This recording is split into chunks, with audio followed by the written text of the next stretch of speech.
확인된 사실은 김 여사 일가가 바뀐 종점 부근에 많은 땅을 소유하고 있다 이겁니다. 김 여사 가족이 운영하는 부동산 개발 회사도 고속도로 건설 사업이 본격 추진되기 시작한 2017년부터 축구장 1개 크기가 넘는 규모의 땅을 사들였다 이렇게 알려졌습니다.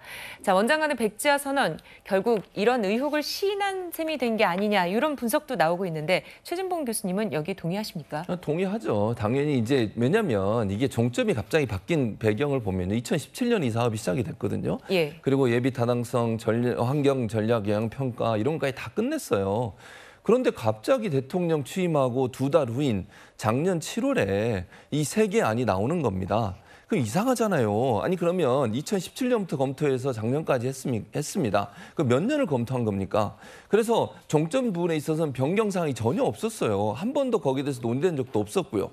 그리고 지금 양서면으로 가는 이유가 양서면이 두물머리가 있는 곳이에요. 두물머리에 워낙 관광객들이 많이 가시고 이러니까 서울에서 접근성을 높이고 또 출퇴근하실 때 이 양평길에 있는 분들도 편하게 하실 수 있도록 하기 위해서 양서면으로 정한 거예요. 거기 관광지가 있고 또 교통 유동 인구도 많고 그래서 양서면을 정해서 한 거거든요.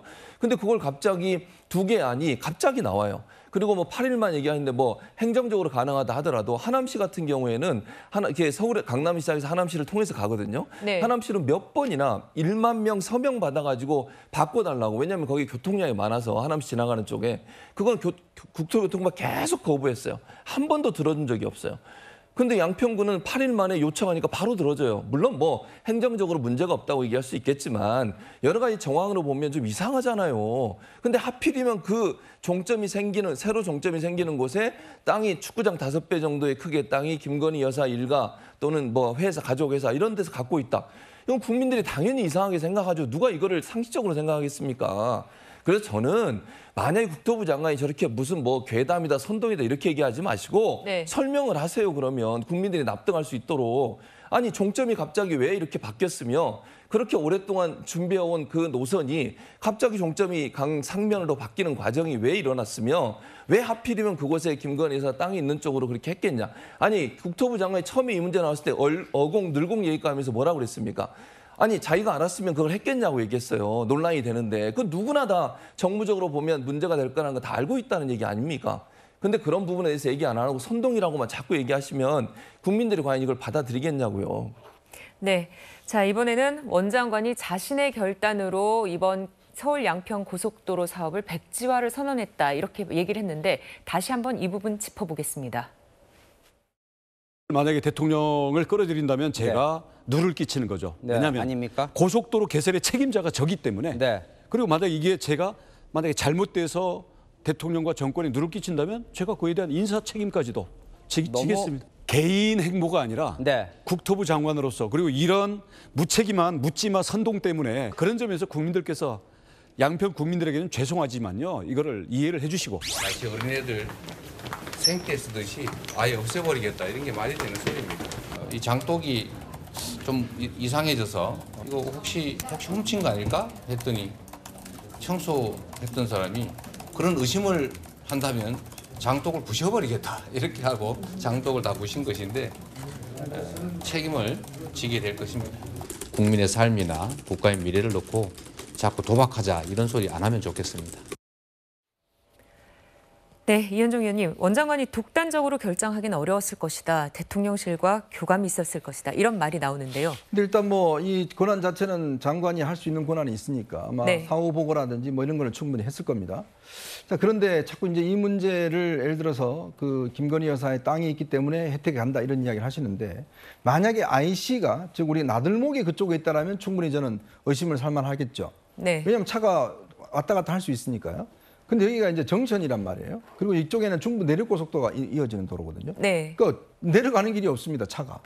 보통 여러분 아시겠지만 이 고속도로 같은 경우에 이 우리 집 앞에 뚫리면 이 고속도로 도로가 있어 좋겠다라고 이야기하는데 거기 사시는 분들은 안 좋아요. 왜냐? 차가 못 내려오잖아요. 그러니까 본인들은 분진도 생기죠, 소음도 생기죠. 오히려 원치 않는 경우가 많습니다. 왜냐하면 거기 또 가려면 한참 가서 IC에서 내려가서 다시 일반 도로로 다시 돌아와야 돼요. 예. 바로 그런 지역입니다, 이 지역이. 그리고 김건희 여사 이미 땅은 이쪽 중부 내륙고속도로 남양평 IC의 근처에 있는 거예요. 이미 IC가 있는 지역이거든요. 예. 그런데 굳이 그쪽에다가 예를 들어서 정션을 둬서 한다는 것은 오히려 땅값이 제가 볼 때는 그렇게 크게 안 오를 가능성이 높습니다. 자, 그렇다 보니까 이제 원래 이제 이 양평 국민들 입장에서는 제발 이제 양평 국민들을 위해서 한다 그러면 IC가 있어야 될 게 아니냐. 근데 좀 전에 보셨지만 기존 노선은 IC가 없어요. 양평 국민들은 그냥 번이 하늘로 그냥 도로만 쳐다보는 겁니다. 도로만 내려와야 되는데 그걸 누가 원하겠습니까?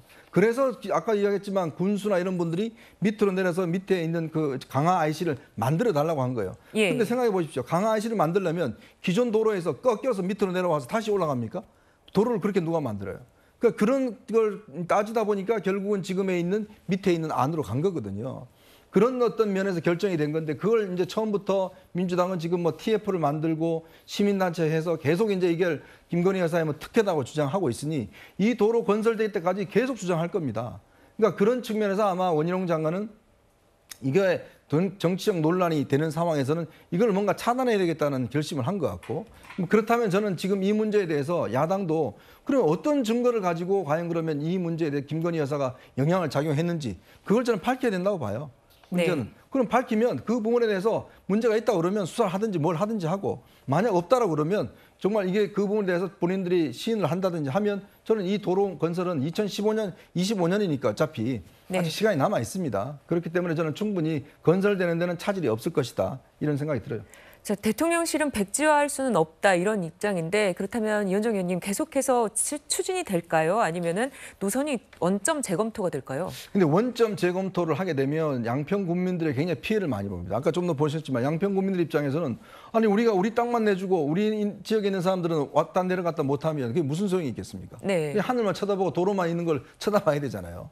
그런 면에서는 이거는 정말 양평 국민들의 실질적인 이득이 있는 쪽으로 저는 결정이 되다 봅니다. 본인들이 차를 가지고 왔다 갔다 할 수 있도록 하는 것들 그걸 합리적으로 검토를 해서 뭐 환경영향 평가나 이런 걸 한다면 원래 기존에 있는 이쪽 위에 있는 노선은 밑에 전부 다 그린벨트라서 이 IC를 뺄 수가 없답니다. 네. 그렇다면 저는 양평 국민들의 충분한 편의, 그다음에 교통의 영향평가 이런 것들을 검토를 해서 저는 결국 이 양평 군의회라든지 군이라든지 이런 쪽과 합의를 해서 저는 결정하면 된다고 생각이 듭니다. 네, 서울 양평고속도로 윤 대통령의 공약 사업이기도 했습니다. 이번 논란과 관련해서 대통령실은 관여할 문제가 아니다 이렇게 선을 긋고 있긴 한데 정혁진 변호사님, 공약 번복 논란으로 번지는 게 부담스럽지는 않을까요? 일단은 그런 부분들이 부담이 될 수는 있겠는데 제가 네. 도로법을 찾아봤어요. 도로법을 예. 찾아봤더니 이제 국가 지원 지방도 이런 그 고속도로 같은 경우에는 국토부 장관이 건설 관리 계획을 수립하도록 되어 있고요.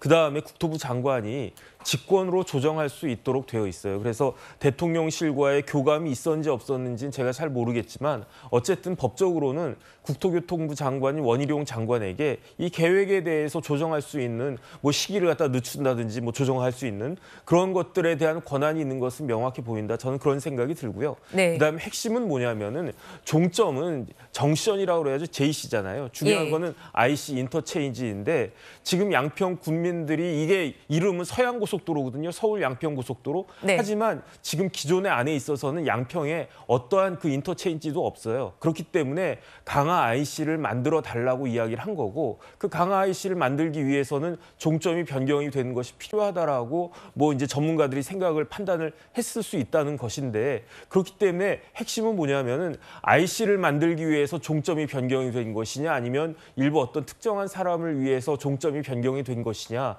그런데 그렇게 종점이 변경됐다고 해가지고 큰 이익이 과연 날까? 그런 부분들에 대한 의문이 있는 거니까 이런 부분들에 대해서 여야가 좀 머리를 맞대고 합리적으로 이야기를 해야지 그냥 막 선전하고 선동하고 이런 식으로 오염 처리수 같이 이렇게 되면은 될 일도 더 안 될 것이다라고 하는 게 제 그 우려입니다. 그러니까 그 핵심이 네. 지금 지도에서도 나오지만 강화 IC를 만들어 달라는 게 민주당 시절부터의 그 지역 수건 사업 아닙니까? 그런데 그 보면 강을 또 하나 건너가야 되고 거기에 문화재라든가 위락시설이라든가 이게 많아가지고 그 도로를 그렇게 냈을 경우에 비용도 많이 들고 기존의 그 주민들의 피해도 크다는 거예요. 그러니까 이 종점이 위주가 아니고 강화 나들목을 만들어야 된다라는 전 정부 때부터의 수건 사업도 해결하고 노선 자체가 주민들의 피해를 최소화하는 방향으로 나려다 보니까 그 대안이 강상면으로 가게 된 거 아니냐. 아직 결정은 안 났지만 그런데 강상면 그 JCT 뒤에 김건희 여사 일가의 대규모 필지에 땅이 있다? 네. 이게 이제 야당은 의혹 제기를 할 수 있는 사안이긴 한데 그걸로 인해서 주민들이 부글부글 지금 끓고 있다는 거 아닙니까? 그래서 민주당에서도 진상규명위원회 이름이 슬그머니 바뀌었어요. 원안추진위원회로.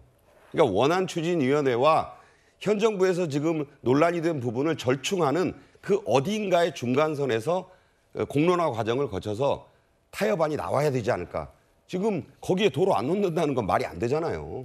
네, 최진봉 교수님, 원안대로 가자라는 얘기가 또 나오고 있는데 여기에 대해서는 왜 그런 입장이 나올까요? 기본적으로 원안으로 계속 처리했던 건 예비 타당성 검토라는 게 이런 거예요. 교통량은 얼마나 되는지, 거기에 도로를 놨을 때 다른 데 놓는 것보다 더 유리한 점은 뭔지 이런 걸 다 검토하는 거예요. 기재부에서 하는 거잖아요. 이게 타당한지, 거기에 노선을 놨을 때 타당한지 안 한지 검토해서 결정한 게 원안이에요. 그러니까 이게 지금 나중에 두 군데 나온 거는 이제 예비 타당성 검사나 이런 걸 또 해야 되잖아요. 예비 타당성 검사는 10억 원 들었습니다. 그게 그 비용만 해도. 네. 그러면 몇 년 동안을 그렇게 검토했는데 그쪽으로 결정한 이유가 있지 않겠어요? 그게 여러 가지 검토해 본 결과 다른 노선으로 가는 것보다 그쪽으로 가는 게 훨씬 효과가 있고 주민들에게 도움을 줄 수 있다. 이런 근거에서 예비 타당성 검토가 끝났다고 생각해요.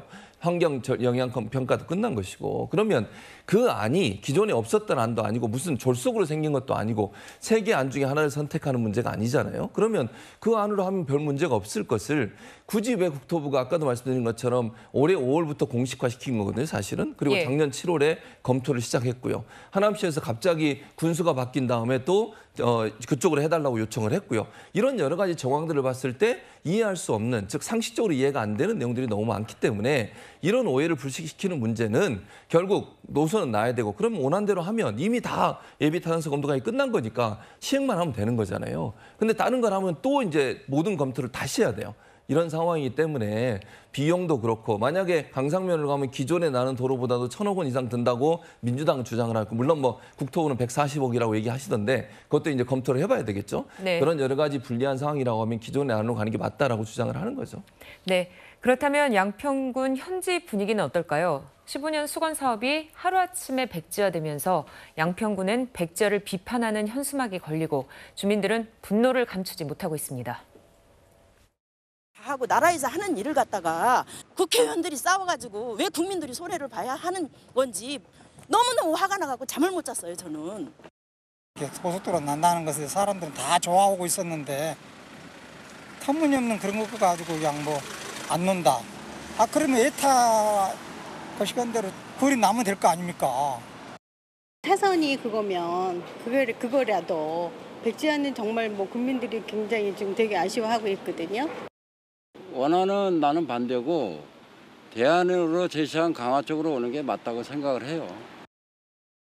네, 이현정 의원님, 네. 극단적인 정쟁으로 양평 국민들만 손해가 본 게 아니냐 이런 얘기들도 나오고 있습니다. 그러니까 이게 지금 보니까 이제 지역에 따라서 좀 온도차가 있는 것 같습니다. 네. 그러니까 이런 어떤 사업은 사실은 뭐 이해관계가 충분히 있을 수 있는 겁니다. 왜냐하면 그 지역에 따라서 혜택을 받는 지역과 받지 않는 지역의 어떤 지역 간에 있기 때문에 그래서 이런 사업들을 하나 하기는 굉장히 오래 걸립니다. 네. 평가도 해야 되고 그리고 전체적인 이득을 누구에게 더 많이 줄 것인지 이런 것도 해야 되고요. 근데 보면 이 사업 진행하는 과정에서 보면 좀 문제가 있는 게 2000년, 17년부터 사업을 시작해서 근데 그동안 보면 민주당 당시의 위원장이나 군수나 이런 사람들이 또 당시 여당이 민주당이었기 때문에 그쪽 기재위원장 이런 사람들 같이 계속 이야기를 해요. IC 좀 바꿔달라고. 네. 근데 그렇게 하다가 이제 또 이게 나중에 이제 바뀌니까 또 이제 그게 아니다라고 이야기를 하고 있는 거잖아요. 그러니까 그런 면에서 보면 지금 뭐 정치적인 논쟁으로 이제 결국 이제 중단이 됐는데 결국 지금 저는 이게 여러 가지 논쟁이 이렇게 불거진 만큼 좀 더 어떤 좋은 안이 있을 겁니다. 아마 이 논의를 하게 되면 좀 빠른 시간 내에 논의를 끝내서 일단 사업을 재개하는 방향으로 이루어지는 게 국민들에게 저는 충분히 이득을 가져다 줄 수 있다 이런 생각이 듭니다. 네, 여야는 오는 17 국토교통위원회 전체 회의를 열고 원희룡 장관을 불러서 질의를 할 예정인데요. 어떤 내용 나올지 토요일 랭킹쇼에서 계속해서 보도 드리기로 하겠습니다.